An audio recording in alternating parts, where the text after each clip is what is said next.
नमस्कार दोस्तों, स्वागत है आपका स्टडी फॉर सिविल सर्विसेज में। वीडियो को पूरा देखिए। कोई भी आपका फीडबैक है, कोई सजेशन है, तुरंत वीडियो में कमेंट करके जरूर बताइए। अच्छा लगे तो वीडियो लाइक जरूर कर लीजिए और ऐसे वीडियो लगातार फ्री में पाने के लिए चैनल को तुरंत सब्सक्राइब कर लीजिए और बेल आइकन को जरूर टैप कर लीजिए ताकि आगे भी सारे वीडियो आपको मिलते रहे। यूट्यूब में फॉलो करते हैं तो प्लीज ये वाला फ्री टेलीग्राम चैनल जरूर ज्वाइन कर लीजिएगा। सारे नोटिफिकेशन, सारे अपडेट यहीं पे आते हैं, ध्यान रखिएगा। स्टडी फॉर सिविल सर्विसेज का कोई भी पेड ग्रुप अगर आपको ज्वाइन करना है तो सिर्फ 856480560660897523864455 यही नंबर है हमारे, सिर्फ जहां पे कॉल या व्हाट्सएप कर सकते हैं। इंस्टाग्राम पे हमारा पेज जरूर फॉलो कर लीजिएगा, studyforcivil.services है। ट्विटर पे हमको जरूर फॉलो कर लीजिएगा, @studyforcivils है। सारे क्वेश्चन अटेम्प्ट करिए और स्कोर अपना तुरंत कमेंट करके बताइए। यूपीटीपीएससी पीटी एग्जाम के लिए मॉक टेस्ट की हमारी श्रृंखला चल रही थी और मॉक टेस्ट पेपर नंबर 3 को आप यहाँ देख रहे हैं। तो शुरू करते हैं बिना किसी लाग लपेट के। और पहला क्वेश्चन आप देख रहे हैं, ये हिस्ट्री का है। 100 MCQs है टोटल। इसमें पूछा गया है, पहले ये बताया गया है कि शतपथ ब्राह्मण में राजसूय यज्ञ का वर्णन मिलता है और वर्णन भी कैसा, बड़े पैमाने पर विस्तृत विवरण प्राप्त होता है। अब राजसूय यज्ञ में राजा का अभिषेक किया जाता था। अभिषेक कैसा, जलाभिषेक किया जाता था। तो कितने प्रकार के पानी का उसमें इस्तेमाल होता था, नदियों और समुद्रों का जल इस्तेमाल होता था। तो कितने प्रकार का, यहाँ संख्या दी है 11, 13, 17 और 21। बताइए इसमें से कौन सा होगा। और इसका जो सही जवाब है वो इसमें से सी वाला होगा। 17 प्रकार के जल से अभिषेक होता था, ऐसा शतपथ ब्राह्मण में कहा गया है। और एक बात और है कि राजत्व का सिद्धांत, राजा की उत्पत्ति का भी प्रथम अच्छे खासे तौर पे जो उल्लेख है वो यहीं से प्राप्त होता है। युधिष्ठिर के राजसूय यज्ञ के बारे में आपने सुना होगा। जब कोई भी व्यक्ति नया राजा बनता था, मतलब पहले से राजा है तब तो ये चीज़ें नहीं आती थी, लेकिन जब नया राजा बनता था तो उसको अपनी महिमा स्थापित करनी पड़ती थी, अपना प्रभुत्व दिखाना पड़ता था। तो ये सब अपना दबदबा दिखाने का एक तरीका भी था। इसके बाद अगले वाले को देखते हैं, प्रश्न संख्या 2। इसमें कहा गया कि अहिच्छत्र और काम्पिल्य दोनों निम्नलिखित में से किस महाजनपद की राजधानियां हैं। एक ही महाजनपद की 2 राजधानियां हैं, अलग अलग हिस्से की। तो बताइए ये शूरसेन महाजनपद है, कुरु महाजनपद है, पांचाल है कि गांधार है। उत्तर आसान है, पांचाल की ये 2 राजधानियां थी, अहिच्छत्र और काम्पिल्य। आगे बढ़ते हैं, प्रश्न संख्या 3 को देखें। दक्षिण भारत में सबसे पहले कौन से वंश के शासक थे जिनका नाम था शांति वर्मा। इन्होंने सोने के आहत सिक्के चलाए थे। ये कैसे थे, पंचमार्क कॉइन्स थे। इन पर आघात करके इन्हें तैयार किया जाता था, इसलिए इन्हें कहा जाता था आहत सिक्के। तो बताइए ये कौन सा वंश था। काकतीय वंश था, सातवाहन थे ये, या कदम्ब थे। राजा के नाम से आप पकड़ सकते हैं, शांति वर्मा इनका नाम है। और प्रश्न संख्या 3 का जो सही जवाब है वो इसमें से सी वाला हो जाएगा। ये कदम्ब राजवंश था। और बुद्ध और शिव का अंकन अगर देखें तो ये भी उस समय के राजवंशों में दिखाई देता है। हालांकि इसका कोई कदम्ब राजवंश से संबंध नहीं है, कनिष्क के समय से है। कनिष्क और हुविष्क दोनों ही राजाओं का जो कुषाण वंशीय शासक थे, तो उनके सिक्कों पर हमें बुद्ध और शिव का अंकन दिखाई देता है। अच्छा, दक्षिण भारत में सबसे पहले जो कदम्ब राजा थे शांति वर्मा, उन्होंने ही सोने के आहत सिक्के, और बाद में इसी से प्रचलन निकल जाता है और कई सारे राजा करवाते हैं। और शीशे के सिक्के चलाने वाले कौन थे, सातवाहन थे। फिलहाल कदम्बों को देखते हैं। इसके बाद चौथे क्वेश्चन को देखें। आगे ही ब्लैंक स्पेस है, पूछा जा रहा है कि बिजोलिया अभिलेख जो है ये किस प्रदेश में स्थित है, सिर्फ इतना आपको बताना है। तो बिजोलिया अभिलेख में चौहान शासक विग्रहराज के द्वारा ढिल्लिका को जीतने की चर्चा है। ढिल्लिका, यहाँ नाम से आप गेस कर सकते हैं कि इसका वर्तमान नाम क्या है। फिलहाल बताइए, यहाँ कुछ प्रदेशों के नाम दिए हैं और इसका जो करेक्ट आंसर है वो इसमें सी हो जाएगा। राजस्थान में ये प्राप्त हुआ है बिजोलिया अभिलेख, जो कि लगभग 12वीं शताब्दी का है। ठीक, इसका जो समय है वो 12वीं सदी के आसपास का है। और इसमें जो चौहान शासक थे विग्रहराज, उनके द्वारा ढिल्लिका को जीतने की चर्चा है। और ढिल्लिका मतलब दिल्ली। आगे बढ़ते हैं, प्रश्न संख्या 5। इसमें पूछा गया कि which of the following ruler was not coronated twice. इसमें से किसका 2 बार राज्याभिषेक नहीं हुआ था। कुछ ऐसे राजा हैं अपने इतिहास में, प्राचीन हो चाहे मध्यकालीन या आधुनिक, कि उनका 2 बार राज्याभिषेक हुआ है। तो बताइए इसमें से कौन सा ऐसा नहीं है। फिरोज शाह तुगलक, बहलोल लोदी, शेर शाह सूरी और इल्तुतमिश। यहाँ कुछ नाम दिए थे और इसमें से करेक्ट आंसर क्या होगा, डी वाला हो जाएगा। इल्तुतमिश का 2 बार राज्याभिषेक नहीं हुआ है, बाकी जितने हैं वो 2-2 बार अपना कोरोनेशन करवाए हैं। इसमें फिरोज शाह तुगलक भी आता है, बहलोल लोदी भी आता है, इब्राहिम लोदी भी इसी प्रकार का शासक था। शेर शाह सूरी का भी 2 बार राज्याभिषेक हुआ था। एक बार तो हुमायूं को हराकर वो वहीं पर करवा लेता है और उसके बाद फिर बाकायदा जब अपने सिंहासन पर आरूढ़ होता है मुगलों को हटाकर, तो वहाँ भी फिर से एक बार कोरोनेशन होता है। इसके अलावा औरंगजेब का भी 2 बार हुआ था और शिवाजी महाराज का भी 2 बार हुआ था, ये आप जानते हैं। तो ये लोग 2 बार राज्याभिषेक कराने वाले राजा हैं। फिलहाल इल्तुतमिश इससे बाहर है।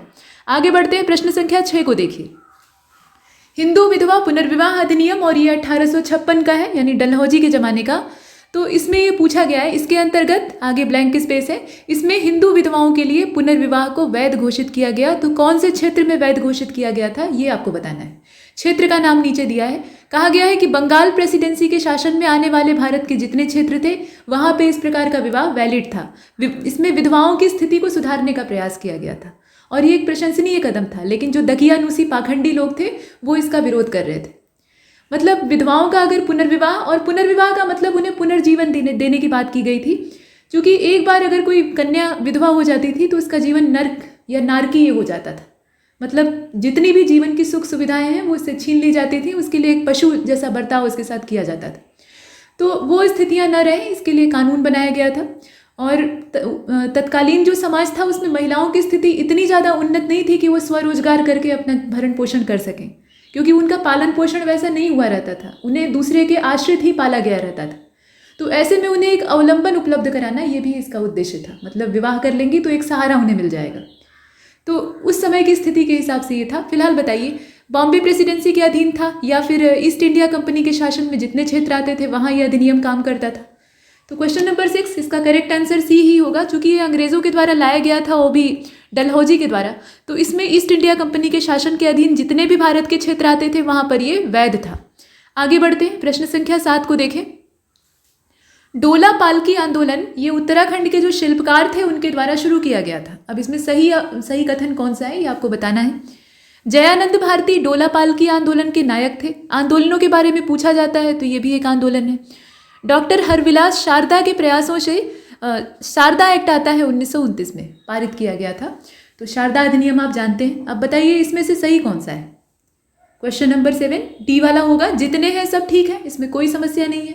और ये जो शारदा एक्ट आप देखते हैं ना, तो इसको लाने वाले जो प्रणेता थे उनका नाम हरविलास शारदा था। 1929 की बात है। फिलहाल जितने हैं सभी सही। क्वेश्चन नंबर 8 को देखिए।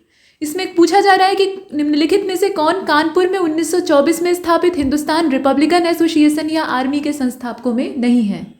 HRA हिंदुस्तान रिपब्लिकन आर्मी या फिर एसोसिएशन, ये शुरुआती स्वरूप था, लेकिन काकोरी कांड के बाद इसमें बड़ा परिवर्तन आता है।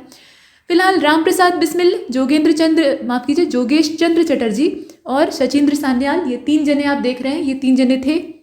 ठीक, ये 3 जने तो थे ही, लेकिन भगत सिंह बाद में आए। जब काकोरी कांड के बाद जितने भी HRA के बड़े बड़े नेता थे उनकी गिरफ्तारी होती है और उनको सूली पर चढ़ा दिया जाता है या आजीवन कारावास मिल जाता है, तो चंद्रशेखर आज़ाद उसमें अकेले रह जाते हैं। ये शुरुआत से ही इस पार्टी में जुड़े हुए थे और बड़े ही क्रांतिकारी विचारों के थे, बहादुर आदमी थे, तो ये अकेले रह जाते हैं। इनके पास जोश तो था, उत्साह था, उसकी कोई कमी नहीं थी, वीरता भी थी, लेकिन साथियों की आवश्यकता थी। तो उस समय चूंकि पंजाब में काफ़ी असंतोष चल रहा था, तो भगत सिंह के बारे में इन्हें जानकारी होती है, जो कि एक उत्साही नौजवान रहते हैं। तो उन्हें ये इन्विटेशन देते हैं, भगत सिंह तैयार हो जाते हैं और उसके बाद भगत सिंह आकर इस आर्मी से जुड़ जाते हैं और इसमें थोड़ा सा नाम में परिवर्तन हो जाता है, चूँकि भगत सिंह समाजवादी विचारधारा के थे, तो इसीलिए इस पूरी एसोसिएशन का नाम पड़ जाता है HSRA, यानी हिंदुस्तान सोशलिस्ट रिपब्लिकन एसोसिएशन। फिलहाल भगत सिंह इसमें नहीं थे। अब इसके बाद क्वेश्चन नंबर 9 को देखिए। कौन सी सिफारिश भारत सरकार अधिनियम 1929 से संबंधित नहीं है? यहाँ पर 1919 है असल में। 1919 का जो माउंटेग्यू चेम्सफोर्ड रिफॉर्म था उसी की बात की जा रही है। अब बताइए कि इसमें कौन सा कथन उससे जुड़ा हुआ नहीं है। तो द्वैध शासन को वहाँ पर स्वीकृति मिलती है, ऐसा कहा गया।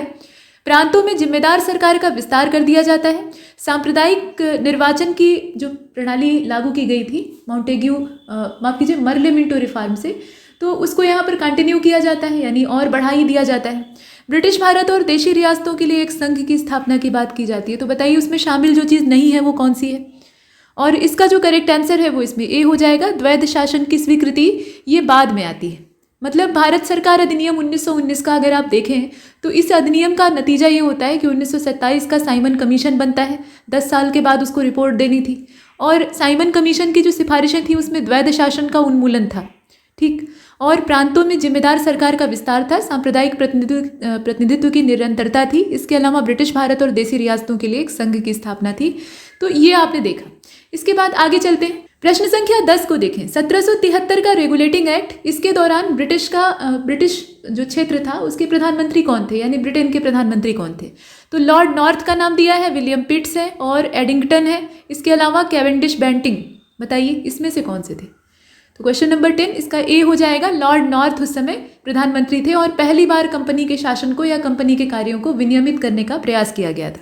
क्वेश्चन नंबर 11 को देखिए, यहाँ कुछ पेयर दिए हुए हैं, जैसे कि बगलिहार जल विद्युत परियोजना ये बांदीपोरा जिले में है, जबकि दमन गंगा सिंचाई परियोजना का जो जिला है वो बलसाड़ है। जलगांव जिला पड़ता है गिरना सिंचाई परियोजना का, और पंबा सिंचाई परियोजना स्थित है पनाथा मथिट्टा गांव में, माफ कीजिए जिले में। ये डिस्ट्रिक्ट का नाम दिया हुआ है। अब इसमें गलत कौन सा है ये आपको बताना है। तो पहले तो ये पता होना चाहिए कि ये सारे जिले कहाँ पे हैं।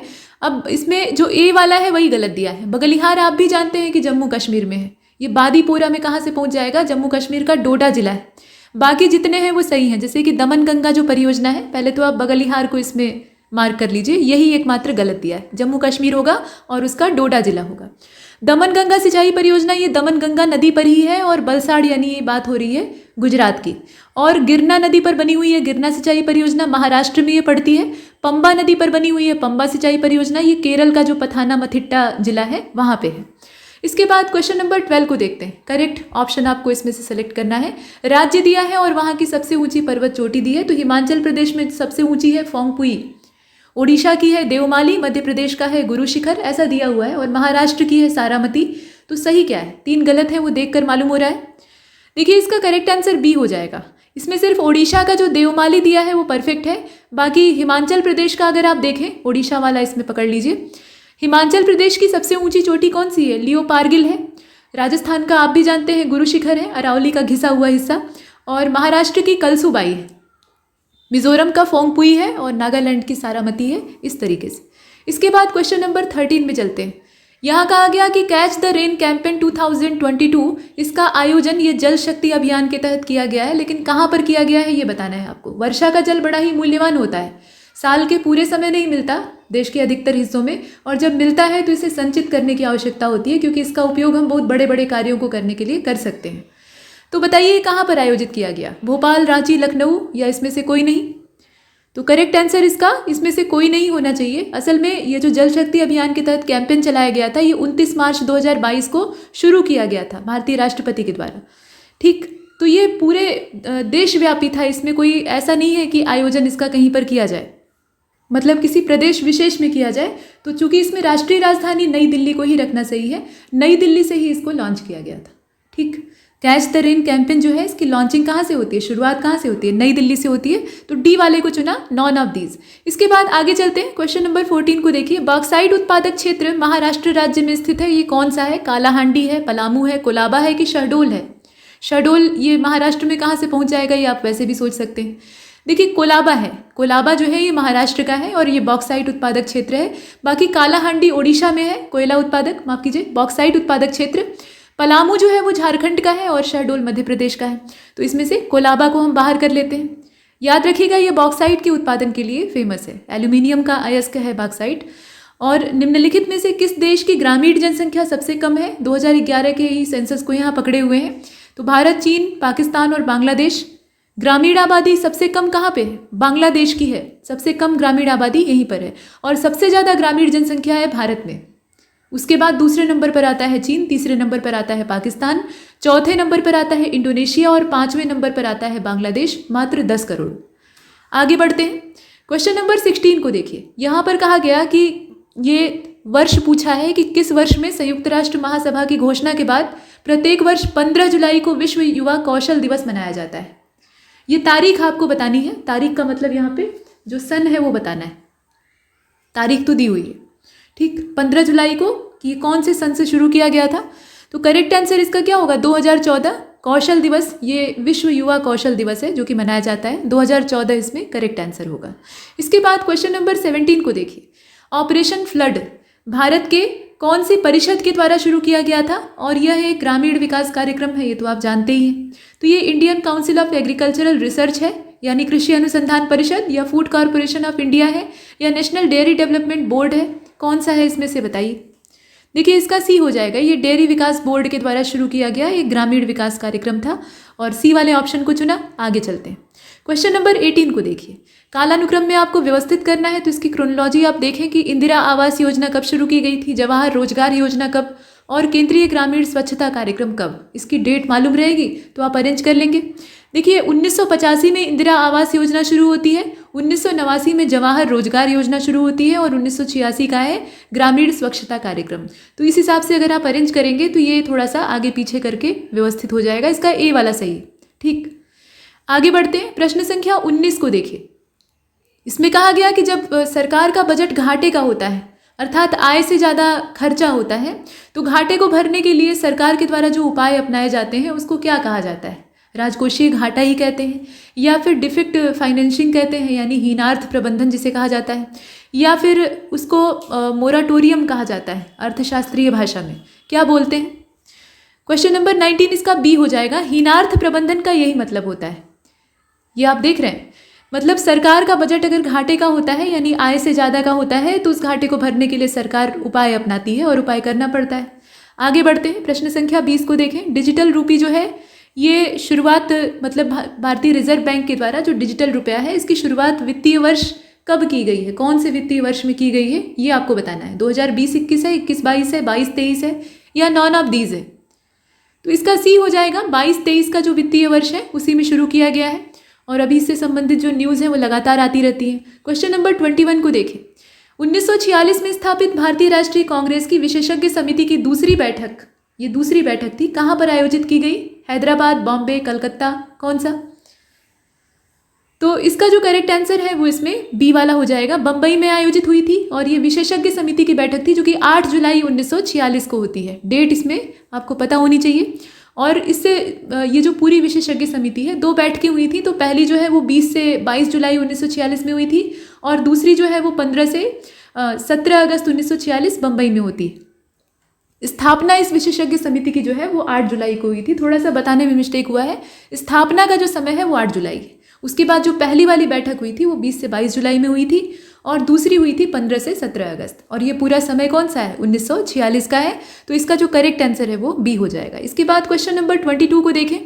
इसमें कहा जा रहा है कि निम्नलिखित में से किस अनुच्छेद के तहत राज्य के लिए महाधिवक्ता से संबंधित प्रावधान प्रदान किए गए?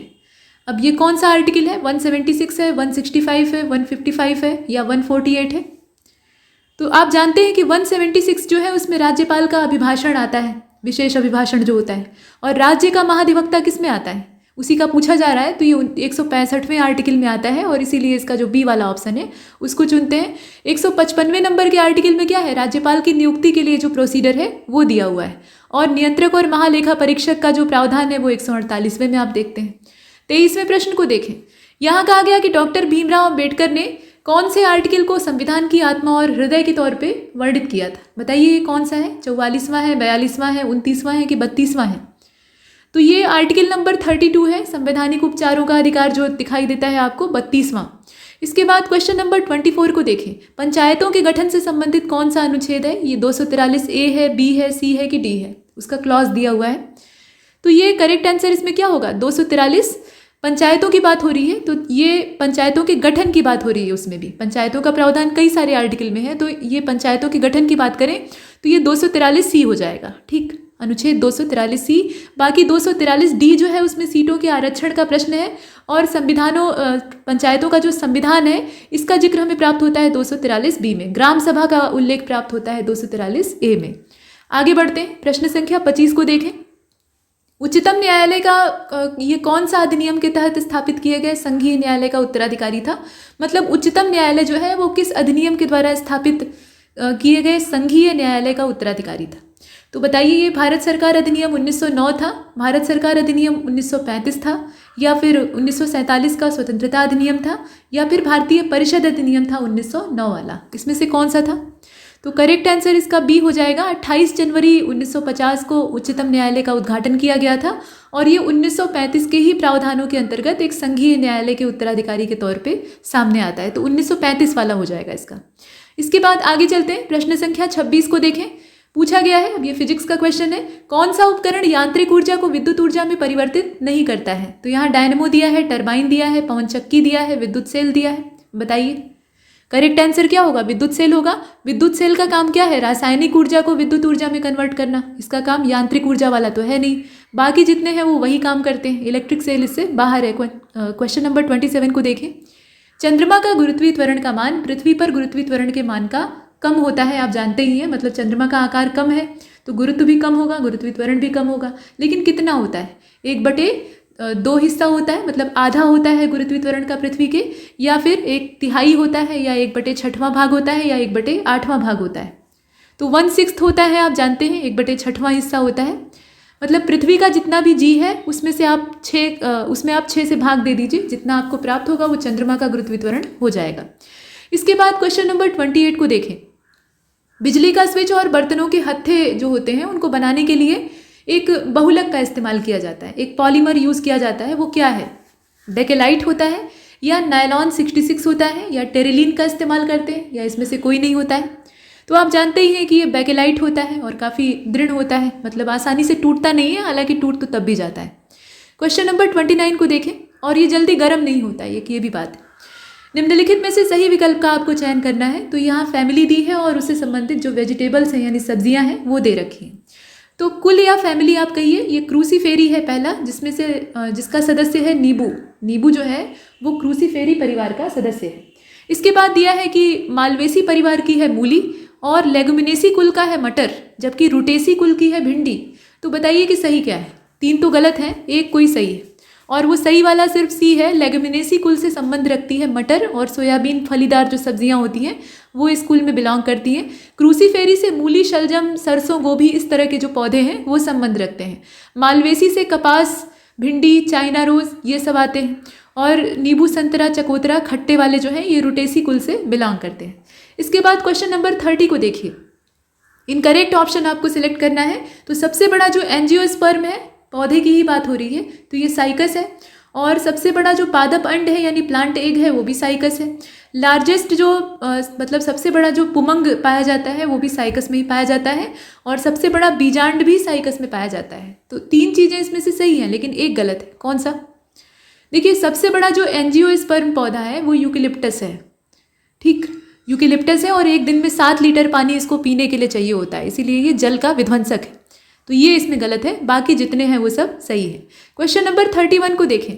कहा गया कि वह संख्या ज्ञात कीजिए जिसका कि 27% अगर आप निकालते हैं, मतलब कोई नंबर है जो कि नहीं यहाँ दिया हुआ है, तो अगर आप उसका 27% निकालते हैं तो वो 81 प्राप्त होता है, तथा उस संख्या में न्यूनतम कितना घटाया जाए कि वह संख्या पूर्ण वर्ग बन जाए। अभी वो पूर्ण वर्ग है नहीं, लेकिन अगर आप उसमें से कितना घटा दें, अब वही जितना घटाना है वो आपको बताना पड़ेगा, तो वो पूर्ण वर्ग बन जाएगी। तो यहाँ पर दिया हुआ है।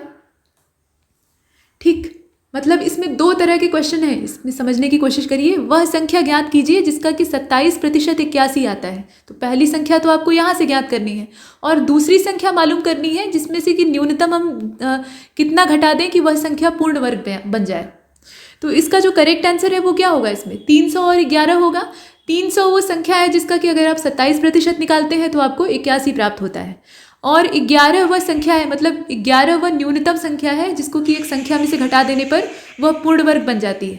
तो यहाँ हमने देखा, और इसका जो करेक्ट आंसर है फिलहाल इसमें से कौन सा होगा? सी वाला हो जाएगा। आगे चलते हैं। प्रश्न संख्या 32 को देखिए। आरोही क्रम में आपको व्यवस्थित करना है, तो आपको इसमें देखना होगा आरोही क्रम क्या होता है। असेंडिंग ऑर्डर, सबसे छोटा वाला पहले रहता है और सबसे बड़ा वाला बाद में रहता है। तो सबसे छोटी संख्या इसमें कौन सी है? माइनस लगी हुई संख्याएं छोटी होंगी, यानी उनका मान कम होगा। अब उसमें से किसका मान सबसे कम है ये आप देख लीजिए। तो इसमें सही इसका क्रम क्या हो जाएगा? बी वाला अरेंजमेंट कर दीजिए, पहला, चौथा, तीसरा, पांचवा, दूसरा, ये एकदम परफेक्ट होगा। सबसे पहले सबसे छोटी संख्या क्या है? ये है -0.96। उसके बाद जो दूसरे नंबर पर आती है सबसे छोटी संख्या वो -0.64 है। अगर ध्यान दीजिए, अगर यही प्लस में रहती तो ये बड़ी हो जाती, लेकिन यहाँ जितना वो बड़ी संख्या रहेगी और उसके आगे माइनस रहेगा उतनी ही वो छोटी मानी जाएगी। उसके बाद तीसरे नंबर पर आएगा 0.24, उसके बाद 0.58, ऐसे करके हम इसे अरेंज करेंगे। तो कुल मिलाकर इसका जो बी वाला अरेंजमेंट है वो सही है। आगे बढ़ते हैं। प्रश्न संख्या 33 को देखें। इसमें आपको सॉल्यूशन प्राप्त करना है। ये समीकरण दे रखा है, तो समीकरण को देखिए। इसमें यहाँ पर ये 9 + 45/9 है, उसके बाद -8 और ये -4 जो है ये ब्रैकेट में है। जब इसका आप हल करके निकालेंगे, इसे आप हल करें, इसमें 9 से 45 में भाग दे दें, तो जो प्राप्त होगा उसको 9 में जोड़ें। जैसे आप ब्रैकेट वाले सवाल हल करते हैं ना, छोटा ब्रैकेट, मझला ब्रैकेट और बड़ा ब्रैकेट क्रमवार तरीके से तोड़ते हैं और उसके हिसाब से जोड़, घटाना, गुणा, भाग करते हैं, तो वही तरीका है। इसमें ब्रैकेट नहीं बनाया फिलहाल। तो इसका जो करेक्ट आंसर है वो 46 आएगा, 46 आएगा। इसे आप हल करके देखिएगा। इसके बाद 34वें नंबर के प्रश्न को देखें। एक संख्या का 35% यहाँ दिया हुआ है, एक संख्या का 35% दूसरी संख्या के 30% के बराबर होता है।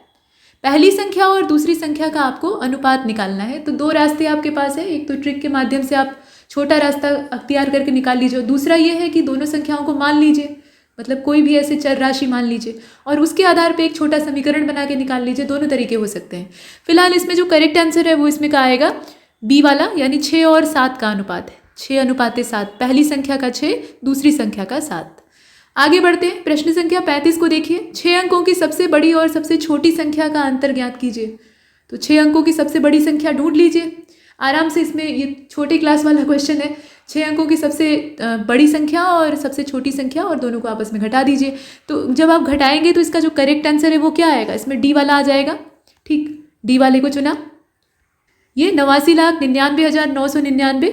आगे बढ़ते, प्रश्न संख्या 36 को देखिए। इसमें कहा गया है कि पितृण एक शब्द है, यानी पिता का ऋण। तो इसका संधि विच्छेद क्या होगा और इसमें कौन सी संधि है साथ में ये भी बताना है। सिर्फ उतना ही पता करने से काम नहीं छूट जाएगा।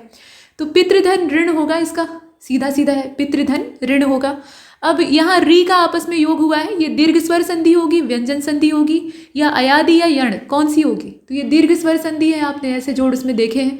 ठीक, तो इसका जो करेक्ट आंसर है वो इसमें से कौन सा होगा, ए वाला हो जाएगा। दीर्घ स्वर संधि है और यहाँ पे आप देख रहे हैं कि जो त है उस पर री की मात्रा है और यहाँ ऋण में जो पहला वर्ड है वो भी पहला जो यहाँ वर्ण है वो भी री है। री और री का जोड़ हुआ तो री ही प्राप्त हुआ, पितृण हो जाएगा। अब इसके बाद 37वें नंबर के प्रश्न को देखें। तलवार का पर्यायवाची आपको बताना है। खड्ग होगा, चंद्रहास होगा, करवाल होगा कि सभी होगा। तो सभी होगा। चंद्रहास हालांकि तलवार का एक प्रकार है। रावण की जो तलवार थी ना उसको चंद्रहास कहा जाता था, भगवान शिव के द्वारा दी हुई थी। वैसे उसको तलवार के पर्यायवाची के तौर पे रख सकते हैं। तो इसमें से जो करेक्ट आंसर है वो इसका डी वाला हो जाएगा। इसके बाद देखिए पाणी, पाणी और पानी, ये श्रुति सम भिन्नार्थक शब्द है, मतलब सुनने में एक जैसे हैं लेकिन अर्थ भिन्न है। तो इनका मूल अर्थ क्या है, पाणी और पानी। अभी राजस्थान में चले जाएंगे तो वहाँ न को अड़ा बोलते हैं, तो वहाँ पानी पीने के लिए दिया ऐसे बोलेंगे, लेकिन पानी का मतलब कुछ और होता है और पानी का मतलब तो आप जानते ही हैं। तो बताइए इसमें कौन सा पेयर सही होगा इनके अर्थ के लिए। पानी और हाथ होगा, हाथ और जल होगा, तो हाथ और जल ही होगा, ज़्यादा नीचे जाने की आवश्यकता नहीं है। पानी मतलब क्या होता है, हाथ, और पानी मतलब जल होता है। इसके बाद आगे चलते हैं, प्रश्न संख्या 39 को देखें। ओछे की प्रीति बालू की भीति, भीति मतलब भित्ति यानी दीवार। तो ओछे के द्वारा जो स्नेह दिया जाता है वो असल में क्या है, स्थायी नहीं होता है, टिकाऊ नहीं होता है। वो ओछा है यानी एक जगह पे टिक कर नहीं रह पाता, उसका स्वभाव हमेशा बदलता रहता है। न उससे खुशी बर्दाश्त होती है न दुख बर्दाश्त होता है, हर समय वो एकदम उदंड हो जाता है। तो वो प्रीति भी करेगा तो क्या होगा, क्षण मात्र की होगी। अब इस लोकोक्ति का क्या मतलब है, तो यहाँ आप कहें, देखिए नीच की मित्रता क्षण भंगुर और अस्थायी होती है।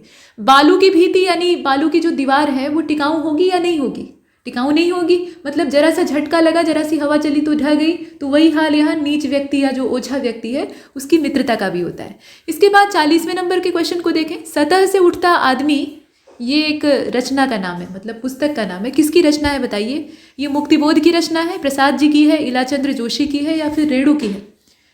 तो ये रचना है गजानन माधव मुक्तिबोध की। ब्रह्म राक्षस आपको याद आ रहा होगा। आगे चलते हैं, प्रश्न संख्या 41 को देखिए, और 41 को देखने से पहले इस पैराग्राफ को देखिए जिसमें कि 41 से लेकर 45 तक का उत्तर छिपा हुआ है। ये पैसेज है अनसीन, और इसमें बताया गया है कि he was a vendor of sweets, मिठाई बेचता था, और he had his own peculiar method of advertising and doing business. उसके पास अपना तरीका था। तो हर स्ट्रीट वेंडर का या जो हर सामान को बेचने वाला विक्रेता होता है उसका अपना एक यूनिक तरीका होता है, तरह तरह के सुर निकाल कर और अलग अलग प्रचार का माध्यम अपना के वो एडवर्टाइज करता है ताकि सामान ज़्यादा बिके। He never depended upon other for help and work hard all alone. I speak for Murali the man who sold sweet, मतलब मैं यहाँ पे मुरली की बात कर रहा हूँ जो कि स्वीट सोल्ड करता था, यानी जो मिठाइयाँ हैं उसको बेचता था। His customers were children the future citizen of the world.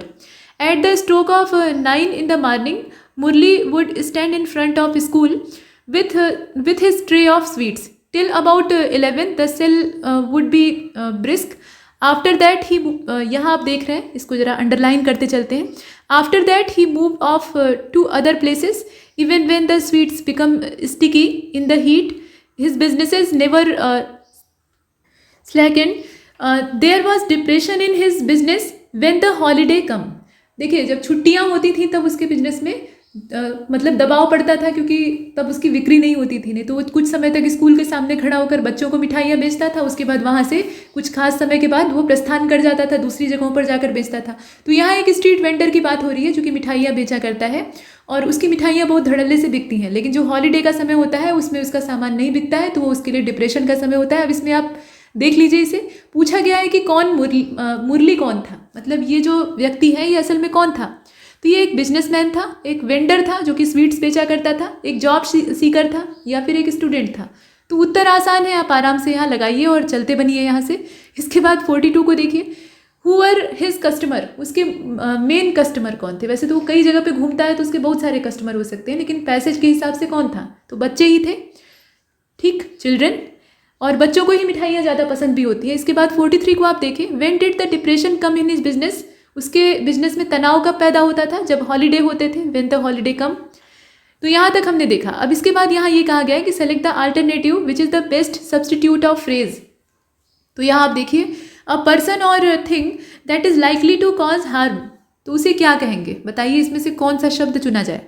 44, और इसका जो करेक्ट आंसर है वो इसका करेक्ट आंसर क्या होगा, ए वाला हो जाएगा, मैनस, ठीक। आगे चलते हैं, 45 को देखें, द एरिया नियर और सराउंडिंग अ पर्टिकुलर प्लेस, इसे हॉरिजन कहा जाएगा, वेसेंटी कहा जाएगा, क्या बोलेंगे इसमें से। तो 45 का इसमें से बी वाला हो जाएगा, ठीक। आगे चलते हैं, क्वेश्चन नंबर 45 का जो बी वाला ऑप्शन है वो परफेक्ट है। अब यहाँ 46 को देखिए, इसमें कहा गया कि निम्नलिखित 4 शब्दों में से 3 शब्द जो है वो किसी प्रकार से एक समान है, मतलब एक जैसे हैं, एक शब्द उससे बाहर है। तो समान अर्थ वाले 3 शब्द हैं, एक बाहर है, कौन सा है वही आपको चुनना है। तो सौजन्य दिया है, परोपकार दिया है, बाधा दिया है और सम्मान दिया है। तो इसमें से कौन सा करेक्ट आंसर होगा, बताइए। इसमें अगर आप ध्यान से देखें तो सकारात्मक और नकारात्मक चीज़ें हैं, सौजन्य, परोपकार और सम्मान, ये आपस में जुड़े भी हैं, क्योंकि किसी के सौजन्य से परोपकार किया जाता है, बदले में सम्मान मिलता है, तो ये आपस में जुड़ भी गया और ये तीनों ही सकारात्मक हैं। लेकिन बाधा जो है वो एक नेगेटिव वर्ड है जो कि इसमें डाला गया है, तो इसको हम बाहर कर सकते हैं। इसके बाद 47 को देखें, यहाँ कहा गया कि वह व्यक्ति जो मेरे पुत्र की बहन का पति है, वह मेरा क्या लगेगा। तो रिश्ता जोड़कर देखिएगा, पुत्र की बहन का पति, वो मेरा क्या लगेगा, बताइए। भतीजा लगेगा, दामाद लगेगा, पुत्र होगा या भाई, तो ये दामाद लगेगा, ठीक। बी वाले को चुनेंगे, ये सन इन लॉ वाला जो ऑप्शन है इसको चुना है। इसके बाद आगे बढ़ते हैं, यहाँ 2 कथन दिए गए हैं, निष्कर्ष और मान्यता साथ में दी है। तो ये कथन जो है ये आपस में मैच करें या ना करें वो आवश्यक नहीं है। हाँ, निष्कर्ष कौन सा इसे फॉलो कर रहा है, सिर्फ यही आपको देखना है। तो इसमें कहा गया, कथन पहले को देखें आप, सभी कवि जो है वो दिवा दृष्टा है, मतलब दिवा स्वप्न दृष्टा है, असल में दिन में सपने देखने वाले हैं, इसका ये मतलब है। और सभी चित्रकार जो है वो दिवा स्वप्न दृष्टा है। ये 2 कथन आपको बता दिया गया कि दिन में सपने देखने का शौक कवियों को भी है और चित्रकारों को भी है। जितने कवि हैं वो सब दिन में सपने देखते हैं, ख्याली पुलाव पकाते हैं, और चित्रकार भी जितने भी हैं, मतलब सभी चित्रकार, वो दिन में सपने देखते हैं।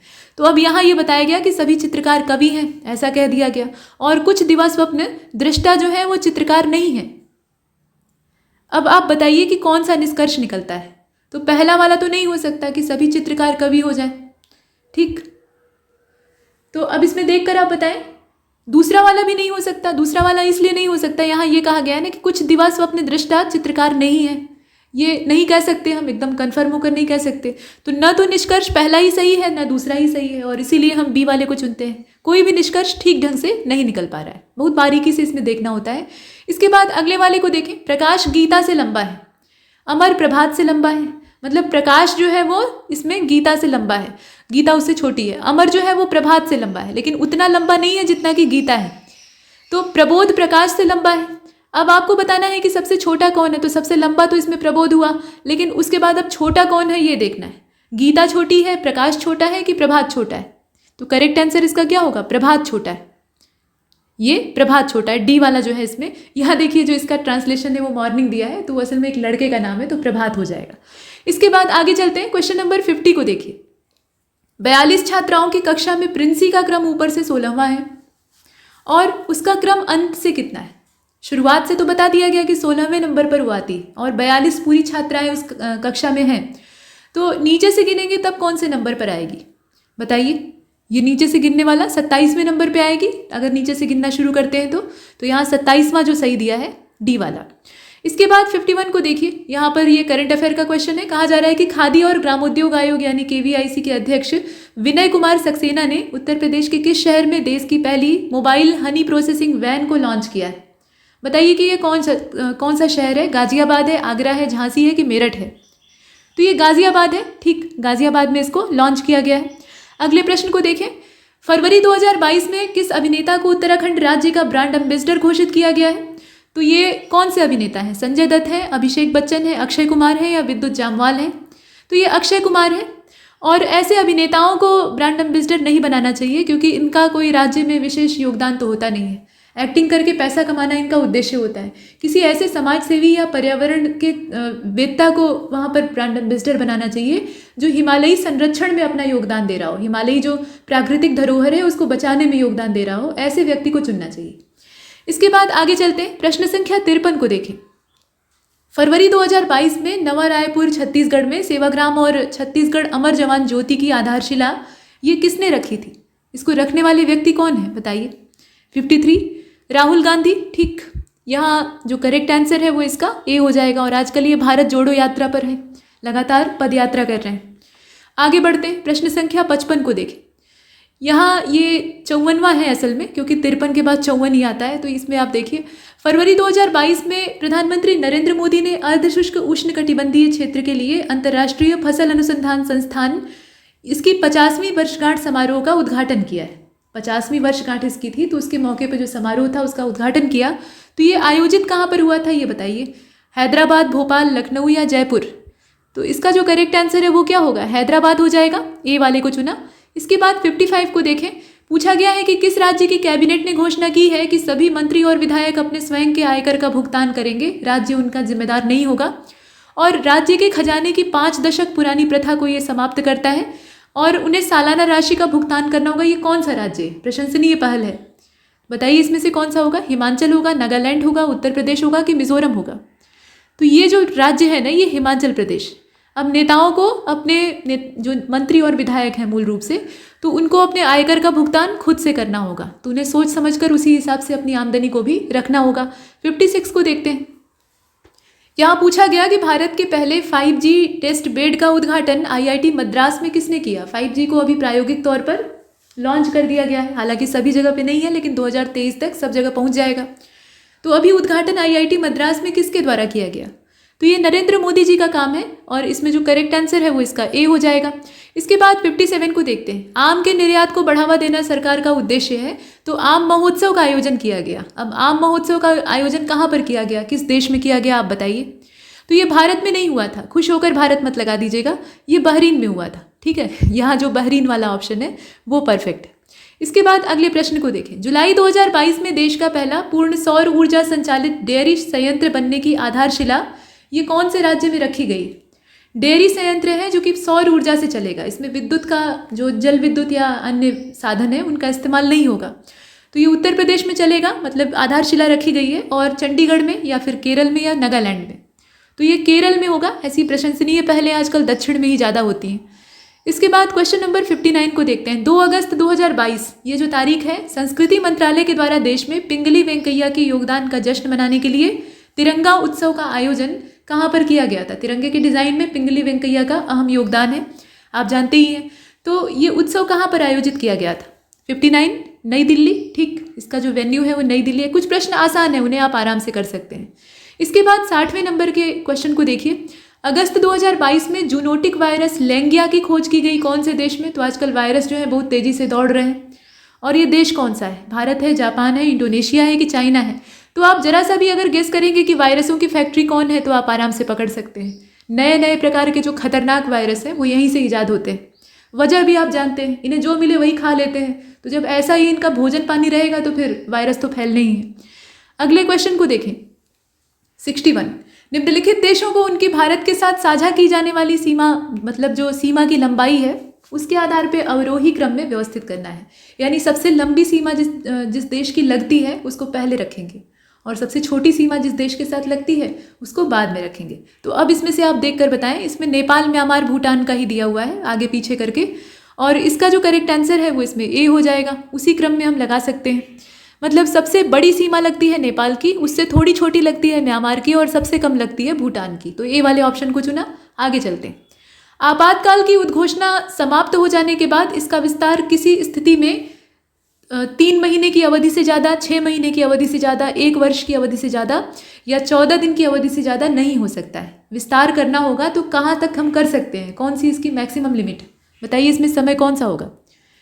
तो इसका बी वाला हो जाएगा, 6 महीने। मतलब बात यह है असल में कि संसद की अवधि एक बार में 1 वर्ष तक बढ़ाई जा सकती है आपातकाल में, और आपातकाल की उद्घोषणा अगर समाप्त हो गई है तो इसके बाद इसका विस्तार किसी भी कंडीशन में, कोई भी कंडीशन हो, 6 महीने से ज़्यादा का नहीं होगा। तो बी वाले को चुन लिया। आगे बढ़ते हैं। प्रश्न संख्या 63 को देखिए। वन संरक्षण अधिनियम 25 अक्टूबर और कौन सा सन था वहाँ से ये प्रभावी होता है। यहाँ आप इसका सन चुनिए। 1978 है, 79 है, 80 है कि 81 है। तो ये 1980 का समय था, ठीक है, 1980, 25 अक्टूबर की तारीख। आगे बढ़ते हैं। वनों के संरक्षण से संबंधित है और इसका विस्तार जम्मू कश्मीर केंद्र शासित प्रदेश के अतिरिक्त पूरे भारत में है। नेक्स्ट, प्रश्न संख्या 64 को देखिए। इसमें सही विकल्प का आपको चयन करना है। दिल्ली और पुडुचेरी विधानसभाओं वाले 2 केंद्र शासित प्रदेश हैं, मतलब विधानसभा यहाँ पे मौजूद है ऐसा कहा जा रहा है। और विधानसभा का सदस्य बनने के लिए न्यूनतम आयु 25 वर्ष की होनी चाहिए, उससे कम नहीं। विधानसभा का अध्यक्ष सदन और राज्यपाल के बीच में संपर्क स्थापित करता है और सभी सत्य हैं ऐसा भी कहा गया है। तो आप बताइए। तो डी वाला ही है, यहाँ सही दिया है, ठीक, जितने दिए हैं वो सब सही दिए हैं। क्वेश्चन नंबर 65 को देखते हैं। यूरोपीय संघ में कितनी आधिकारिक भाषाएं हैं? ऑफिशियल लैंग्वेज वहाँ पे कितनी है? 27, 28, 24, 25। तो करेक्ट आंसर इसका सी वाला हो जाएगा। 24 आधिकारिक भाषाएं हैं यूरोपीय संघ में, ठीक। यहाँ जो सी वाला है उसको चुनते हैं। आगे बढ़ते हैं। मतलब मॉन्ट्रिज की जो संधि है उसके तहत यूरोपीय संघ की संधि के तौर पे भी उसको माना जाता है और ये नीदरलैंड में स्थित है। अब इसमें 9 यूरोपीय संघ के जो सदस्य हैं, बुल्गारिया है, क्रोएशिया है, चेक गणराज्य है, डेनमार्क है, हंगरी है, पोलैंड है, रोमानिया, स्वीडन, यूनाइटेड किंगडम, ये उपयोग नहीं करते हैं। मतलब इसमें यूरो का प्रयोग कौन करता है नहीं करता है वो बात है, लेकिन जो लैंग्वेज की बात है तो 24 है। प्रश्न संख्या 66 को देखिए। भारत का सबसे विशाल पक्षी उद्यान निम्नलिखित में से कहाँ पर पाया जाता है? बताइए ये जगह कौन सी है? तो भरतपुर का है, भरतपुर राजस्थान, ठीक। इसमें आराम से आप कर सकते हैं, ए वाला इसका सही विकल्प है। अब प्रश्न संख्या 67 को देखें। 2 राज्यों में रामसर स्थलों की संख्या समान है। ये 2 राज्य कौन कौन से हैं? पंजाब और उत्तराखंड है, बिहार और लद्दाख है, या इसमें से कौन सा कॉम्बिनेशन होगा जरा बताइए। तो इसमें पहले तो आपको ये मालूम होना चाहिए कि कहाँ पर कितने रामसर स्थल हैं। बिहार में रामसर स्थलों की संख्या अगर आप देखें तो 1 है, लद्दाख में 2 है, पंजाब में 6 है, उत्तराखंड में 1 है। तो यहाँ उत्तराखंड और बिहार दोनों की जो संख्या है वो बराबर है और इसीलिए दूसरा तीसरा यानी जो बी वाला ऑप्शन है उसको रखते हैं, ठीक। आगे चलते हैं। प्रश्न संख्या 68 को देखते हैं। सबसे पहले 1965 में शुरू हुए ज्ञानपीठ पुरस्कार से किसे सम्मानित किया गया था? कौन से व्यक्ति थे? ये शंकर कुरूप जी थे, या दामोदर मौजो थे, या नीलमणि फूकन थे, या आशापूर्णा देवी थी? इसमें से किसका नाम होगा? तो ये शंकर कुरूप का नाम आता है। ज्ञानपीठ पुरस्कार की शुरुआत होती है 1965 में और ये मलयालम साहित्यकार है शंकर कुरूप, जिनको कि ये पहली बार पुरस्कार दिया गया था। तो ए वाले ऑप्शन को देखते हैं। इसके बाद क्वेश्चन नंबर 69 को देखिए। उबेर कप, ये जो कप है यानी चैंपियनशिप है, ये किस खेल से संबंधित है? बैडमिंटन से है, फुटबॉल से है, हॉकी से है कि क्रिकेट से है? बताइए। तो ये बैडमिंटन से जुड़ा हुआ है उबेर कप, और थॉमस कप, उबेर कप, ये दोनों ही बैडमिंटन से संबंधित है। फुटबॉल से आप जानते हैं मर्डेका का संबंध है, और बेटन कप जो है वो हॉकी से जुड़ा हुआ है, और क्रिकेट वालों की तो कोई सीमा ही नहीं है, तो बैडमिंटन को चुना। इसके बाद क्वेश्चन नंबर 70 को देखिए। किस प्रकार की साड़ी के लिए सूती धागे की रंगाई में प्राकृतिक मद्दार का इस्तेमाल किया जाता है? मतलब जो कॉटन यान है उसको यहाँ रंगने के लिए यूज़ किया जाता है। तो ये वेंकटगिरी साड़ी है, बोमकाई साड़ी है, कोटपाड़ साड़ी है, जामदानी है, इसमें से कौन सी होगी? तो ये कोटपाड़ है, जीआई टैग इसको मिला है, उड़ीसा की ये है, ठीक। इस तरह का कोई विशिष्ट सामान होता है तो उसको दिया जाता है। ये कोटपाड़ जो है ये उड़ीसा की है, उड़ीसा को राज्य को इसके लिए जीआई टैग दिया गया है। सूती धागे की रंगाई में जो प्राकृतिक मद्दार है उसका इस्तेमाल करके इसे तैयार किया जाता है, और डिज़ाइन में पशु पक्षी भी होते हैं, जैसे बत्तख का चित्रण होता है। इसके अलावा हाथ के पंखे, फूल, पालकी, मछली, जितने भी व्यवहारिक चित्र हैं वो सब वहाँ दिखाई देते हैं। क्वेश्चन नंबर 71 को देखिए। यहाँ एक गद्यांश दिया है और 71 से लेकर 75 का उत्तर उसी में आपको ढूंढना है। तो ये विज्ञान पर आधारित गद्यांश है। विज्ञान आज के मानव जीवन का अविभाज्य और घनिष्ठ अंग बन गया है। मानव जीवन का कोई भी क्षेत्र विज्ञान के अश्रुतपूर्व आविष्कारों से अछूता नहीं है और इसी से आधुनिक युग को विज्ञान का युग कहा जाता है। आज विज्ञान ने पुरुष और नारी, साहित्यकार और राजनीतिज्ञ, उद्योगपति और कृषक, पूंजीपति और श्रमिक, चिकित्सक और सैनिक, अभियंता और शिक्षक, धर्मज्ञ और तत्वज्ञ, सभी को सभी क्षेत्रों में किसी न किसी रूप से प्रभावित किया है, अप्रतिम प्रदेय से अनुग्रहित किया है, यानी बहुत कुछ दिया है। अब इसके साथ ये भी है कि आज समूचा परिवेश विज्ञानमय हो गया है। विज्ञान के चरण गृहिणी के रसोई घर से लेकर बड़ी बड़ी प्राचीरों वाले भवनों, अट्टालिकाओं में भी दृष्टिगत होते हैं और वे स्थल और जल की सीमाओं को लांघकर अंतरिक्ष तक पहुंच गए हैं। मतलब सिर्फ वहीं तक सीमित नहीं है। यहाँ पर ये कहा गया है ना कि वो प्रत्युत का मतलब क्या होता है? बल्कि, तो बल्कि वे स्थल और जल की सीमाओं को लांघकर अंतरिक्ष में भी गतिशील हैं। वस्तुतः विज्ञान अद्यतन मानव की सबसे बड़ी शक्ति बन गया है, यहाँ पे बड़ी होगा, और इसके बल से मनुष्य प्रकृति और प्राणी जगत का शिरोमणि बन सका है। विज्ञान के अनुग्रह से वह सभी प्रकार की सुविधाओं और संपदाओं का स्वामित्व प्राप्त कर चुका है और अब तक ऋतुओं के प्रकोप से भयाक्रांत और संत्रस्त नहीं है। हालांकि ये बात गलत है, प्राकृतिक आपदा अभी भी हमारे ऊपर हावी हो जाती और उसको रोकने का कोई उपाय विज्ञान के पास नहीं है। आगे देखें, विद्युत ने उसे आलोकित किया है, उष्णता और शीतलता दी है, बटन दबाकर वो किसी भी कार्य को संपन्न कर सकता है, इसकी ताकत उसके पास है। मनोरंजन के विविध साधन सुलभ हैं और यातायात और संचार के साधनों की कोई सीमा ही नहीं है, तो समय और स्थान की दूरियां बहुत कम हो गई हैं। समूचा विश्व एक परिवार लगने लगा है और कृषि और उद्योग क्षेत्र में उत्पादन की तीव्र गति होने के कारण आज दुनिया पहले से अधिक धन धान्य से परिपूर्ण है और परेशान भी उतनी ही है। शिक्षा और चिकित्सा के क्षेत्र में विज्ञान की देन अभिनंदनीय है। विज्ञान के सहयोग से मनुष्य धरती और समुद्र के अनेक रहस्य हस्तामलक करके, यानी खोल कर, उनका खुलासा करके अब अंतरिक्ष लोक में प्रवेश कर चुका है। सर्वोपरि विज्ञान ने मनुष्य को बौद्धिक विकास प्रदान किया है और वैज्ञानिक चिंतन पद्धति दी है। वैज्ञानिक चिंतन पद्धति ने मनुष्य की अंधविश्वास, रूढ़िवादी परंपराओं से मुक्त होकर स्वस्थ, संतुलित ढंग से सोचने की क्षमता उसे प्रदान की है। मतलब वो सोच सकता है और यथार्थ और सम्यक जीवन जी सकता है। इससे मनुष्य के मन के युगों के अंधविश्वास और भ्रमपूर्ण दकियानुसी विचारों, भय और अज्ञानता को मुक्त कर दिया गया है। मतलब उससे मनुष्य को मुक्ति प्राप्त हुई है। विज्ञान की यह देन स्तुत्य है। मानव को चाहिए कि वह विज्ञान की समग्र देन को रचनात्मक कार्यों में सुनियोजित करे, लेकिन जितना ज़्यादा रचनात्मक कार्यों में सुनियोजित होता है उससे ज़्यादा इसका दुरुपयोग होता है। अब इसमें देखें, कहा गया कि विज्ञान मानव की सबसे बड़ी शक्ति इसलिए कहा गया या इसलिए कही गई, क्योंकि विज्ञान पुल्लिंग है, तो इसलिए कहा गया क्योंकि इसके बल से मनुष्य क्या हो जाता है? विद्युत शक्ति का स्वामी हो जाता है, प्रकृति और प्राणी जगत में सर्वोपरि सिरमौर बन जाता है, सभी भौतिक सुविधाओं से संपन्न हो जाता है, अंतरिक्ष में भी हस्तक्षेप कर डालता है। क्या वजह है इसकी? तो सबसे मुख्य बात क्या है कि प्रकृति और प्राणी जगत का वो सिरमौर बन जाता है। देखिए, प्राणी जगत का तो सिरमौर बन जाता है, लेकिन प्रकृति का सिरमौर वो नहीं बन सकता। प्रकृति ने ही मनुष्य को बनाया है और मनुष्य ही नहीं, उसके जैसे न जाने कितने जीवों को बनाया है। तो प्रकृति का सिरमौर कोई नहीं हो सकता। प्रकृति चाहे 2 मिनट में मसल देगी, विज्ञान धरा का धरा रह जाएगा। तो वो एक अलग बात है। लेकिन यहाँ जो गद्यांश में कहा गया है उसी के आधार पे हमें आंसर देना है, तो बी वाला होगा। ठीक, आगे चलते हैं। क्वेश्चन नंबर 72 को देखिए। वैज्ञानिक चिंतन पद्धति ने मनुष्य का सबसे बड़ा उपकार या मनुष्य पर सबसे बड़ा उपकार यह किया है कि उसे कुछ चीज़ों से मुक्ति दे दी है। मुक्ति किससे मिली है? संतुलित अनुचिंतन से और पुरानी शिष्ट औपचारिकताओं से, भ्रमपूर्ण रूढ़िवादी विचारधारा से। तो यही वाला है। ठीक, भ्रमपूर्ण जो रूढ़िवादी विचारधारा है उससे मनुष्य को मुक्ति मिली है और हमारी सांस्कृतिक परंपराएं भी कहीं ना कहीं खो रही हैं, लेकिन इसका करेक्ट आंसर सी होगा। इसके बाद 73 को देखते हैं। विश्व के परिवारवत लगने का मुख्य कारण क्या है? मतलब यहाँ बात ग्लोबलाइजेशन की हो रही। तो यातायात और संचार के साधनों का विकास हो गया है, गतिशील शक्तियाँ विज्ञान के पास है, विज्ञान के जीवन से बहुत घनिष्ठता है, या विश्व बंधुत्व की भावना विकसित हो रही है। क्या बात है इसमें, बताइए। तो यातायात और संचार के साधनों का विकास इतना ज़्यादा हो गया है कि लोगों को आपस में जुड़ने में कुछ पल का समय लगता है, मतलब कुछ क्षणों का समय लगता है।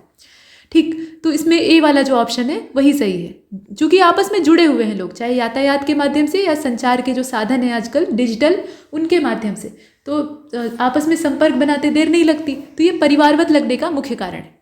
हस्तामलक शब्द जो है वो अभिप्रेत है, माफ कीजिए, हस्तामलक शब्द से अभिप्रेत है, इससे उत्पन्न है। क्या है बताइए? अस्पष्ट परंतु सायास बोधगम्य, हाथ में रखे आंवले की तरह, हाथी के लिए आंवले की तरह, या स्पष्ट और अनायास बोधगम्य। तो हस्तामलक, इससे जरा आप अलग कर दीजिए, हस्तमलक, हस्त और मलक। हस्त मतलब क्या होता है? हाथ, ठीक। और आमलक मतलब क्या होता है? आंवला। तो इसका जो मोटा अर्थ है वो तो यही निकलता है कि हाथ में रखे आंवले की तरह, पास में रखे आंवले की तरह नहीं बल्कि हाथ पर रखे आंवले की तरह। मतलब एक आंवले का फल है, उसको आप अपनी हथेली पर रख लीजिए तो आप उसका पूरा जो 3 डायमेंशनल फिगर है उसको आराम से देख सकते हैं। मतलब उसको चारों ओर से घुमाकर उसका यहाँ तक कि आप डायमीटर भी नाप सकते हैं, ठीक। तो कुल मिलाकर वो आपके कंट्रोल में है। तो इस तरह की चीज़ को हम शाब्दिक तौर पे क्या कहेंगे? शाब्दिक तौर पे हम कहेंगे कि अस्पष्ट, स्पष्ट और अनायास बोधगम्य। ये वाला, अस्पष्ट वाला नहीं होगा क्योंकि वो चीज़ तो स्पष्ट है, ठीक। तो हस्तामलक का जो मूल अर्थ है, वास्तविक अर्थ है, वो यही है, स्पष्ट और अनायास बोधगम्य। मतलब आप अनायास ही उसको देखेंगे और बता देंगे कि वो किस आकृति का है। और हाँ, हाथ पे रखे हैं तो उसके वजन का भी आप अंदाजा लगा सकते हैं, एकदम एग्जैक्ट नहीं लेकिन एक अंदाजे से कह सकते हैं कि इसका वजन इतना होगा। तो इस तरह की जो बोधगम्य चीज़ होती है जो कि आपके हाथों में है, आपके कंट्रोल में है, कुल मिलाकर उसको कहते हैं हस्तामलक।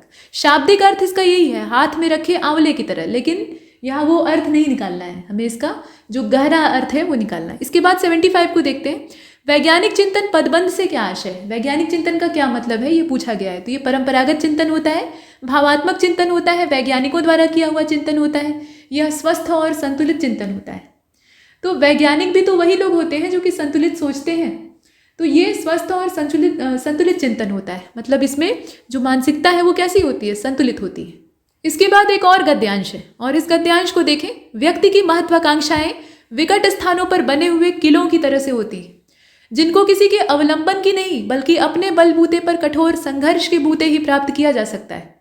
एक व्यक्ति की सामान्य इच्छाओं की पूर्ति के लिए तो अन्य किसी की भी मदद ली जा सकती है, लेकिन महान लक्ष्यों की प्राप्ति करनी है तो खुद को ही खपाना पड़ता है, दूसरा उसमें कुछ नहीं कर सकता।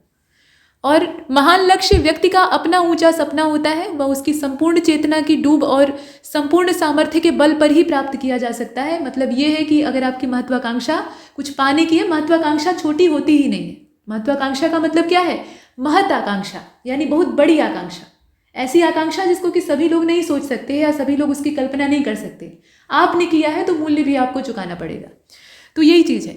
इसके साथ ये भी कहा गया कि महान लक्ष्य व्यक्ति का अपना ऊंचा सपना होता है और संपूर्ण सामर्थ्य के बल पे ही उसे प्राप्त किया जा सकता है। मतलब अपना 100% झोंक कर प्राप्त किया जा सकता है। जिस प्रकार दुर्गम स्थानों पर बने हुए दुर्ग तक हाथी घोड़े रथ पालकी के सहारे नहीं पहुंचा जा सकता है, यानी विलासिता के संसाधन वहां तक आपको नहीं ले जा सकते हैं, उसी प्रकार से अपने जीवन की बड़ी इच्छाओं के लिए समस्त शक्तियों का उपयोग करते हुए स्वयं ही इस संघर्ष को झेलना होता है। उच्च पद प्राप्त करने के लिए बड़ी प्रतियोगिता परीक्षाओं को अभिभावकों और मित्रों के सहारे आप नहीं उत्तीर्ण कर सकते। आपको अपनी प्रतिभा की आवश्यकता होगी। आपकी प्रतिभा, श्रम और साहस वही आपको उसमें पास करा सकते हैं, अन्यत्र कोई नहीं। जो लोग महत्वाकांक्षाओं की पूर्ति में अन्य पर अवलंबित होते हैं वो असफल हो जाते हैं।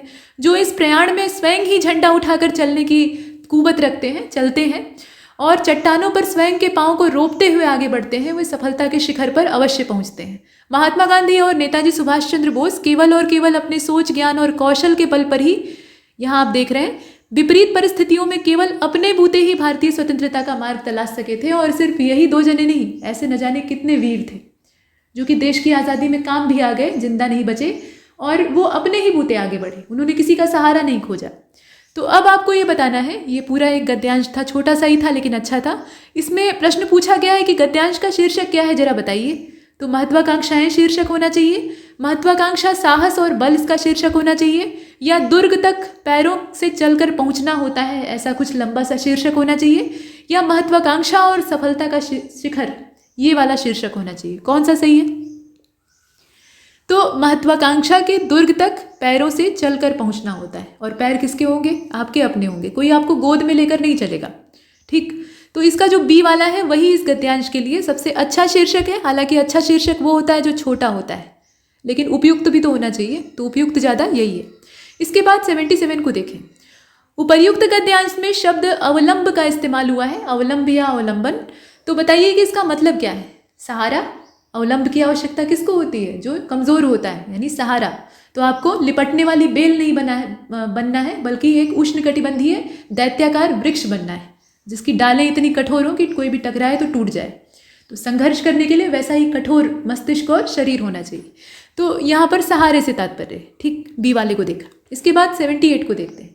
क्वेश्चन नंबर 78 में आपसे कहा गया कि उच्च पद प्राप्त करने में किसकी महत्वपूर्ण भूमिका होती है? संघर्ष की, या अभिभावक और मित्र मंडली की, या अपनी प्रतिभा, श्रम और साहस काम आता है? तो अपनी प्रतिभा, श्रम और साहस काम आता है, कौशल भी उसी से जन्म लेता है और संघर्ष करने की शक्ति भी वहीं से आती है। 79 को देखिए। महान लक्ष्य की प्राप्ति व्यक्ति का अपना ऊंचा सपना होता है और यह किसके बल पे प्राप्त किया जा सकता है? बताएं। गद्यांश को आपने पढ़ा है ना, तो बताइए इसमें से कौन सा होगा? संपूर्ण चेतना की डूब के द्वारा किया जा सकता है, मतलब पूरी तरह से आप अपनी चेतना को अपने लक्ष्य के लिए समर्पित कर दें तो हो सकता है। झंडा उठाकर आप चल दें तो हो सकता है। संपूर्ण सामर्थ्य के बल पर हो सकता है, या ए और सी दोनों होगा? Question number 79। तो करेक्ट आंसर इसका क्या होगा? ए और सी दोनों, अर्थात संपूर्ण चेतना की डूब के द्वारा और संपूर्ण सामर्थ्य के बल पे। झंडा उठा के चलने का मतलब क्या है? कि आप अपने लक्ष्य के लिए कटिबद्ध हो गए, लेकिन प्रयास करेंगे तभी मिलेगा। तो प्रयास करने का मतलब यह है कि पूरी चेतना को आप उसी में डुबो दीजिए और पूरा सामर्थ्य अपना झोंक दीजिए, तो वो प्राप्त होता है और तब निश्चित प्राप्त होता है। इसके बाद 80वें नंबर के प्रश्न को देखिए। गद्यांश में जिन दो महान विभूतियों का उल्लेख किया गया है, उन्होंने किसके दम पे सफलता प्राप्त की थी?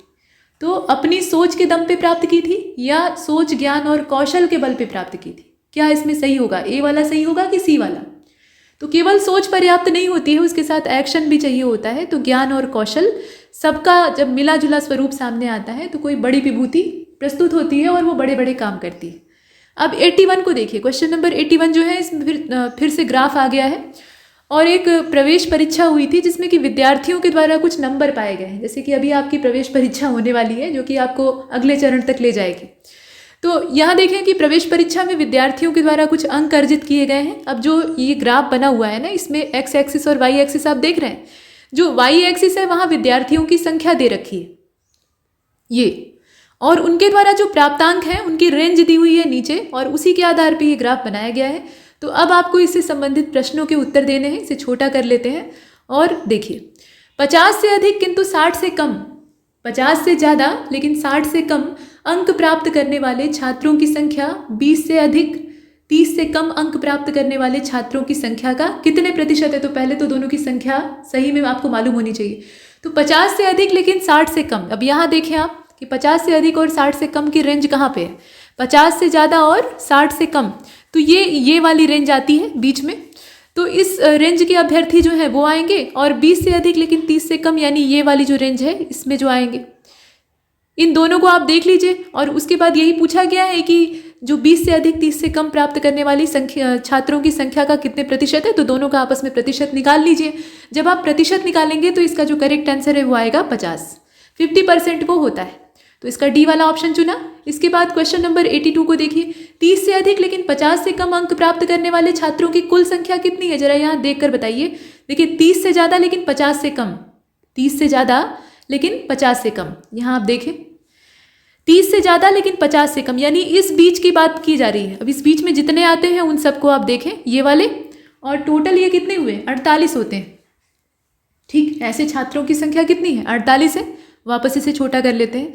प्रश्न अगला क्या पूछा गया है? यहाँ पूछा गया कि 10 से 20 अंक प्राप्त करने वाले छात्रों की संख्या, अच्छा 82वां जो था ना, इसका करेक्ट आंसर 48 था, यानी ए वाला सही था।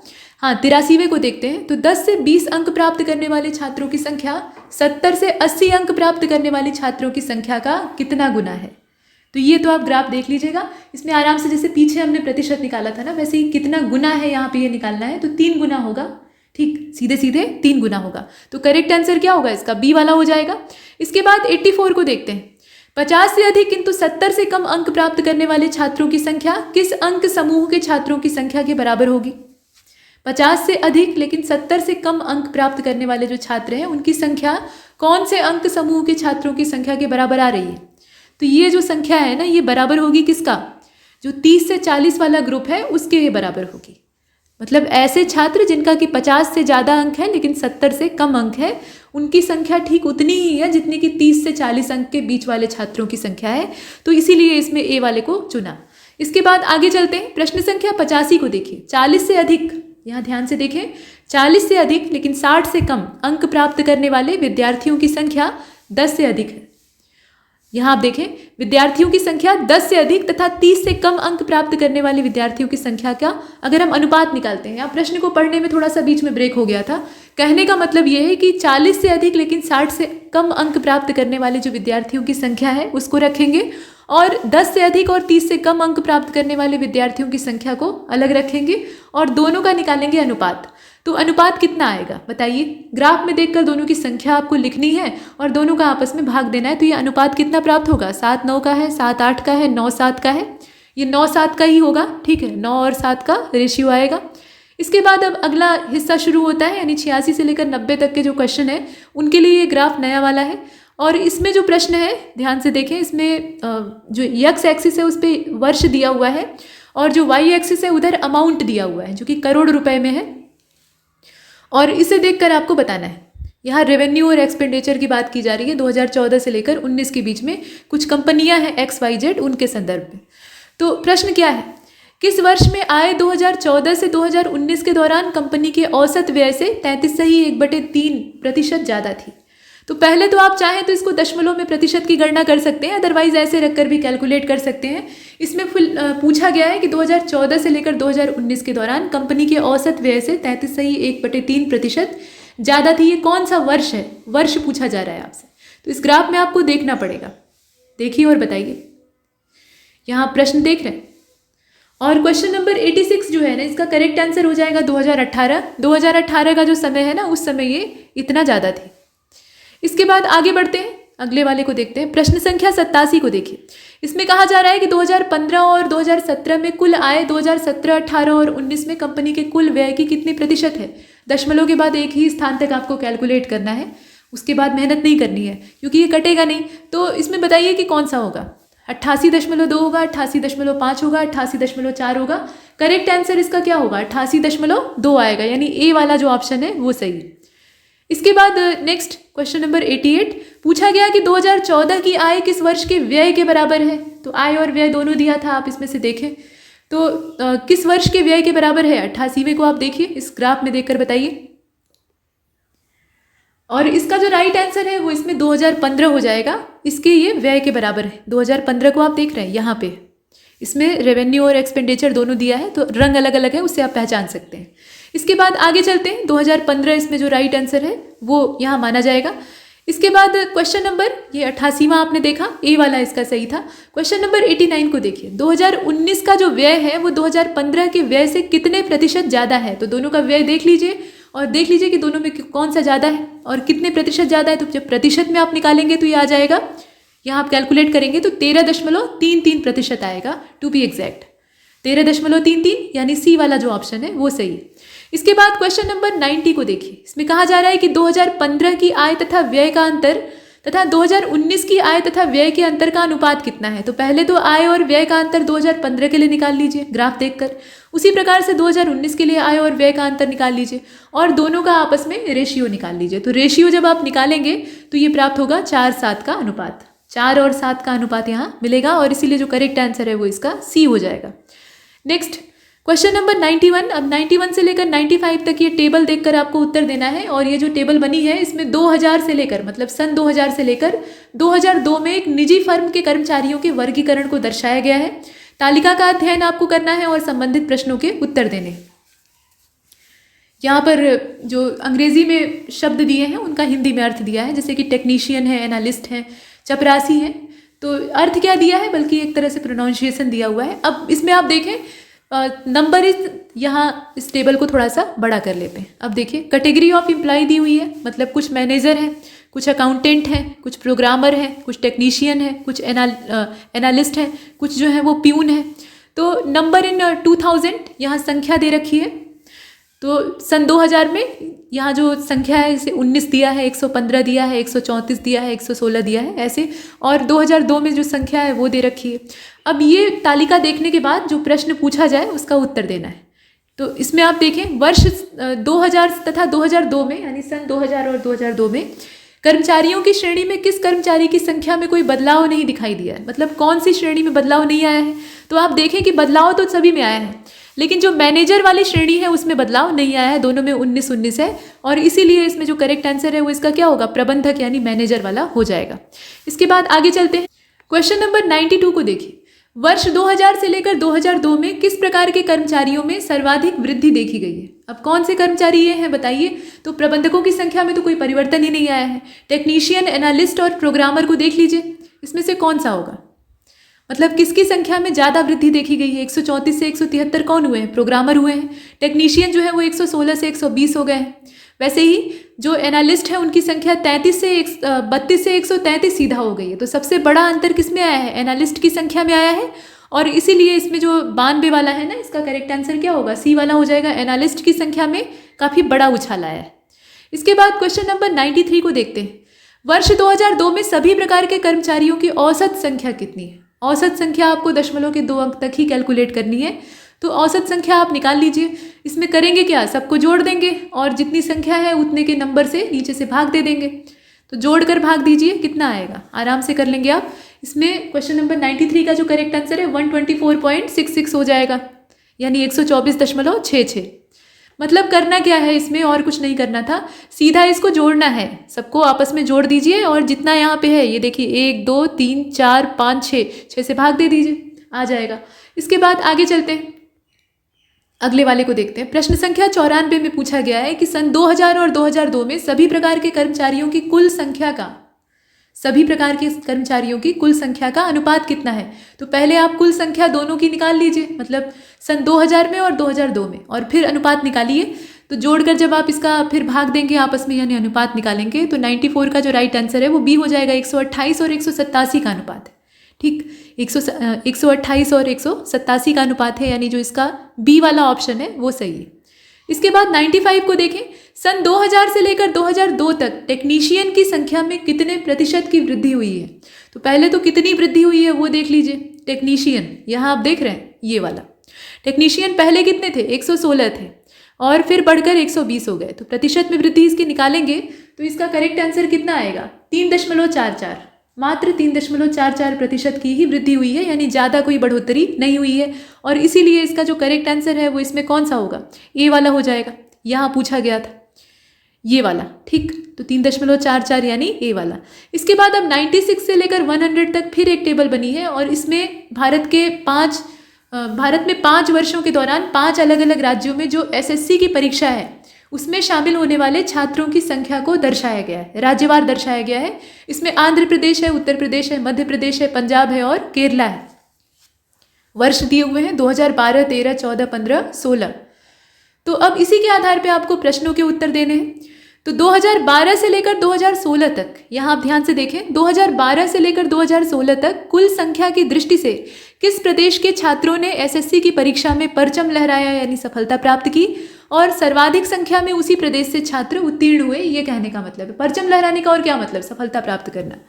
तो इसमें आप बताएं 2012 से लेकर 2016 तक अगर टोटल हम निकालें तो किस राज्य का प्रदर्शन सबसे ज़्यादा रहा है? इसमें आप आंध्र प्रदेश को देख रहे हैं, उत्तर प्रदेश को देख रहे हैं, केरला को देख रहे हैं, तो आंध्र का ही सर्वाधिक है। अगर यहाँ प्रदर्शन की बात करें तो आंध्र जो है वो पहले नंबर पर दिख रहा है। यहाँ आप देख रहे हैं, नंबर भी देखकर अंदाजा लग रहा है। इसके बाद आगे चलते हैं। प्रश्न संख्या 97 को देखिए। एसएससी की परीक्षा में किस प्रदेश के छात्र दूसरे स्थान पर रहे कुल संख्या के आधार पर? तो दूसरे नंबर पर खुशी की बात है कि कम से कम इस क्वेश्चन में अपना उत्तर प्रदेश था। यहाँ प्रदर्शन के मामले में यूपी जो है वो सेकेंड है। ठीक, जोड़ लीजिएगा, आप देखिएगा इसमें ये सेकेंड आएगा। आगे बढ़ते हैं, यहाँ उत्तर प्रदेश हो जाएगा 97 का। इसके बाद 98 में पूछा गया है कि 2012 से लेकर 2016 तक मध्य प्रदेश के छात्रों का औसत कितना था? तो औसत आप निकालेंगे। अब मध्य प्रदेश के छात्र जितने भी हैं उनका आप औसत निकाल लीजिए। यहाँ आप देख रहे हैं मध्य प्रदेश में हर साल का दिया हुआ है। 2012 से लेकर 2016 250 है, फिर 280 है, फिर 240 है, फिर 400 है, फिर 540 है। सबको जोड़कर इसका औसत निकालेंगे। तो औसत निकालेंगे तो कितना आएगा बताइए? ये यहाँ पर पूछा गया 341 आएगा कि 342 आएगा? 342 आएगा, और इसका जो करेक्ट आंसर है वो इसमें सी हो जाएगा। इसके बाद 99 को देखते हैं। वर्ष 2016 में किस प्रदेश के छात्रों ने अधिकतम संख्या में परीक्षा में सफलता हासिल की और उत्तीर्ण छात्रों की संख्या क्या रही? तो अधिकतम संख्या में परीक्षा में सफलता हासिल करने वाले ये किस प्रदेश के छात्र थे? 2016 की बात हो रही है, और उत्तीर्ण छात्रों की संख्या क्या थी वो भी आपको बतानी है। तो सिर्फ टेबल देखकर आंसर देना है, और इसमें मध्य प्रदेश के छात्र थे। ठीक, मध्य प्रदेश के छात्रों ने इस वर्ष सबसे अच्छा प्रदर्शन किया था, और इनकी संख्या आपने देखी ही है 540। यहाँ आप देख रहे हैं ये वाला। इनकी संख्या कितनी है? सर्वाधिक है। सब जितने भी नंबर हैं यहाँ पे नीचे वाले, उसमें सबसे बड़ी संख्या यही है, 540 वाली। इसके बाद आगे चलते हैं, अगले प्रश्न को देखते हैं। तो अगले वाले क्वेश्चन में ये कहा गया, यहाँ आप देख रहे हैं, वर्ष 2012 से लेकर 16 तक परीक्षा में उत्तीर्ण केरल के छात्रों का औसत और 2012 से 16 तक परीक्षा में उत्तीर्ण उत्तर प्रदेश के छात्रों का औसत निकालकर उसका आपस में अनुपात निकालना है। तो आपको करना यह है कि 2012 से लेकर 16 तक केरल के जो छात्र हैं उनको जोड़ लेना है इधर, ठीक, केरल वालों को जोड़ लेना है, वैसे ही यूपी वालों को जोड़ लेना है, और दोनों का जब औसत निकाल लेंगे तो औसत जितना जितना दोनों का है उसका आपस में अनुपात निकालेंगे। तो अनुपात कितना आएगा? 208 और 199 का अनुपात आएगा, और वही अनुपात आपको ज्ञात करना था। तो जो लास्ट वाला क्वेश्चन है ना 100, उसका करेक्ट आंसर क्या हो जाएगा? ए वाला हो जाएगा, 208 और 199। और यहाँ तक हमने इस मॉक को कंप्लीट किया है। इसमें इतना ही, तब तक के लिए नमस्कार।